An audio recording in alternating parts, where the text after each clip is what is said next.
तो ये भारत, पाकिस्तान, बांग्लादेश तीनों को मिला दें तो करीबन करीबन 50 करोड़ मुस्लिम लोग हैं यहाँ पे रहते हैं। ये कहां से आए? इतने मुस्लिम तो अरब में भी नहीं है, मिडिल ईस्ट में इतने मुस्लिम नहीं है। इस देश में पारसी भी आए, बुद्ध हैं, राजपूत हैं, सिख हैं, बहुत कौमें हैं, ये क्यों नहीं हो गए 50 करोड़? इस क्वेश्चन का क्या आंसर है? फिर एक दलाल टाइप के जो लोग हैं उन्होंने एक नया नैरेटिव स्टार्ट किया। ये पिछले 25-30 साल से ज्यादा जोर पकड़ा इस नैरेटिव ने, 20-25 साल से, कि ये प्यार से कन्वर्ट हो गए। ये हिंदू ही थे, प्यार से कन्वर्ट हो गए। वेरी गुड, वाह। ये कहा गया सूफी संत आते थे, दरवेश फकीर वकीर आते थे, उन लोग प्यार से कन्वर्ट हो गए। मैं आपको एक एग्जांपल देता हूं। जैसे हमारा एक बहुत बड़ा देश था, ऐसे एक बहुत बड़ा देश था पर्शिया।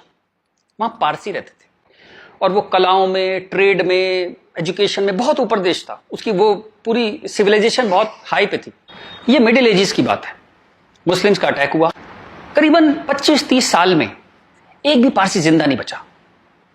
सारे देश छोड़ के भाग गए, मर गए, लूट, हत्या, बलात्कार। और 25-30 साल में एक नया इस्लामिक मुल्क बन गया। बाद में जिस मुल्क का नाम पड़ा ईरान। सारे पर्शियंस कहां गए? कुछ भाग के तो हिंदुस्तान भी आ गए थे। वो प्यार से कन्वर्ट हो गए। ऐसा प्यार इस दुनिया ने कई बार देखा है।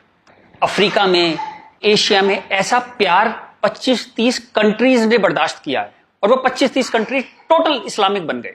और लेटेस्ट कश्मीर, जब वहां से 3 लाख 4 लाख हिंदू भगाए गए तो वो प्यार से भागे वहां से और पूरा कश्मीर इस्लामिक हो गया। Make no mistake, it's a caliphate. जो बगदादी करता है खलीफा जो अपना साम्राज्य बनाता है जहां सिर्फ मुस्लिम होते हैं और अगर गैर मुस्लिम है तो उन्हें डिम्मी बन के रहना पड़ेगा, खत्म होकर रहना पड़ेगा। वो कैलिफेट है इस्लाम की। इस वक्त कश्मीर में, हिंदुस्तान में कैलिफेट है। 1921 में मालाबार में दंगा हुआ था, वहां भी कैलिफेट बनाने की कोशिश की गई थी। कुछ 50,000 या 1 लाख हिंदुओं को बाहर निकाल दिया था वहां से, फोर्स्ड कन्वर्जन किया था। तो तब नहीं बना पाए, लेकिन आज कश्मीर में कैलिफेट है। ध्यान रखिएगा, ये आपकी गुलदस्ता और कश्मीरियत, जमहूरियत, इंसानियत सबके बीच में एक कैलिफेट बन गई। लेकिन आप कहते हैं कुछ हुआ ही नहीं है। और जब ये 3-4 लाख हिंदू वहां से भगाए गए 1 महीने के अंदर, तब कॉन्स्टिट्यूशन सो रहा था, इंटेलेक्चुअल सेमिनार कर रहे थे, गंगा जमनी तहजीब पे सेमिनार कर रहे थे और इस तरह की तमाम रोजा इफ्तार की दावतें चल रही थी। Happy, everybody was happy. और जो पूरी तरह इस्लामिक नहीं बना, उसके टुकड़े हुए, जैसे हिंदुस्तान के टुकड़े हुए, सूडान के टुकड़े हुए, और आपकी और हमारी जिंदगी में, हमारे लाइफ टाइम में स्वीडन का टुकड़े होंगे। आज से 15-20 साल के अंदर स्वीडन टूट जाएगा। ये एक प्रोसेस है जो पूरी दुनिया में चल रहा है। आप या तो बहुत भोले हैं, देखते ही नहीं, या आप इतने मूर्ख हैं कि दुनिया में क्या हो रहा है आपने कभी देखा ही नहीं, या आप झूठे हैं, या आप दलाल हैं। अगर आप इस पूरे प्रोसेस को मना करते हैं कि नहीं नहीं ऐसा कुछ नहीं था, यहां तो बड़ी गंगा जमनी तहजीब थी, आप इन सब में से एक है, या हो सकता है सब कुछ हो। चलिए मैं आपके साथ एक एक्सरसाइज करता हूं।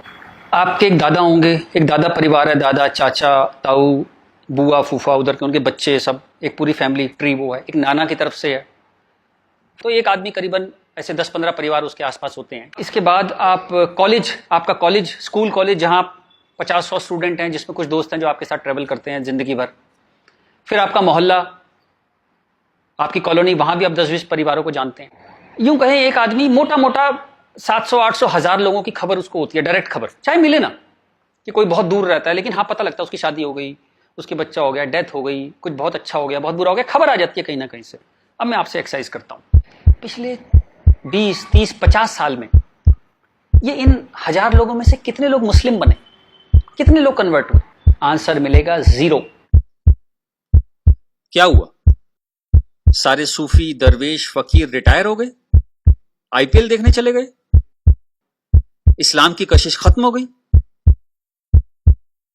दोस्त, जब तक गर्दन पे तलवार ना हो ना, कोई कन्वर्जन नहीं होता, या बहुत सारे पैसे ना हो, कोई कन्वर्जन नहीं होता। उसके बाद पार्लियामेंट पे अटैक हुआ, इस देश की पार्लियामेंट पे अटैक हुआ, और उसमें शामिल अफजल गुरु, उसके सम्मान में, उसके समर्थन में लोग खड़े हैं, हजारों लोग मुसलमान खड़े हैं, और हमने तब भी कुछ नहीं कहा। इस देश में हाहाकार नहीं हुआ। मुंबई में कुछ साल पहले आजाद मैदान में एक रैली हुई, किस लिए हुई? रोहिंग्याओं के समर्थन में। आपका क्या लेने देना रोहिंग्याओं के समर्थन में? और रैली के आखिर में क्या हुआ? जो शहीदों के लिए स्मारक बना है, फौजियों के लिए, शहीदों के लिए जो स्मारक बना है, उसको जूते मार मार के तोड़ दिया। इतनी नफरत आपके मन में इस देश के लिए, और कोई कुछ कहता ही नहीं, कोई कुछ कह ही नहीं पा रहा था। ये चल रहा था इस देश में। तो ये जो एक हेट है, ये इन दोनों कौमों में रही, और वो एक नफरत जो थी वो कभी, it never became a past history, distant history, कभी नहीं हुआ। वो रोज रहा।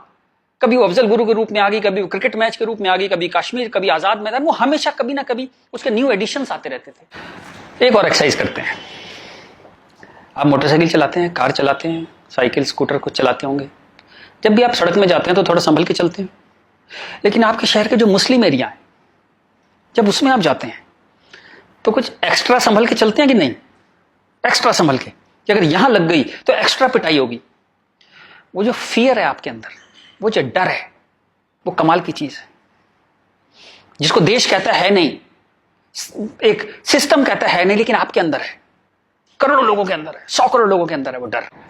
और एक आखिरी एक्सरसाइज, जब भी आपको कोई ज्ञान बांटता हुआ आदमी मिले, सेकुलर मिले, इंटेलेक्चुअल मिले, गंगा जमनी तहजीब वाला आदमी मिले, सब बराबर हैं, सब धर्म है, तो उसको कहिएगा चलिए एक पेज पे लिखते हैं, गीता, बाइबल, कुरान सब एक जैसे हैं, जीसस, राम, कृष्ण, पैगंबर मोहम्मद सब एक जैसे हैं, ना कोई छोटा ना कोई बड़ा, सब प्यारे इंसान है, सब बढ़िया हैं, सब बराबर हैं। एक पेज पे लिख के उसे बोली जरा 2-4 मुस्लिम से साइन करा के ला। ऐसी ची की आवाज आएगी उस इंटेलेक्चुअल की, आपके पास जिंदगी में दोबारा नहीं आएगा। वो एक मुसलमान के साइन नहीं करा सकता इस बात पे। ये सारा ड्रामा हमारे लिए है। ये तो जहां से मैंने बात शुरू करी थी कि ये जो गुस्सा है, ये कई 100 साल का गुस्सा है, जिसको वेंट नहीं मिला, कभी निकलने की जगह नहीं मिली। और ये जो बार बार दंगे होते हैं ना, ये उसकी EMI है। And coming back to the point, Modi कोई आदमी है ही नहीं। मोदी वो मौका है और वो गारंटी है कि इस बार जब शाहबानो पार्लियामेंट में आएगी कि हलाला हो गया, कि 4 विवाह हो गया, कुछ हो गया, इस बार पार्लियामेंट ब्लैकमेल नहीं होगी। वो एक शख्स नहीं है, वो एक इमोशनल बाम है, एक इमोशनल मलहम है, जिसकी इस देश को कई 100 साल से जरूरत थी। और अगर आप सोचते हैं कि एक आदमी क्या कर सकता है, तो दोस्त, कैसे आकाश में सुराख नहीं हो सकता, एक पत्थर तो तबीयत से उछालो यारों।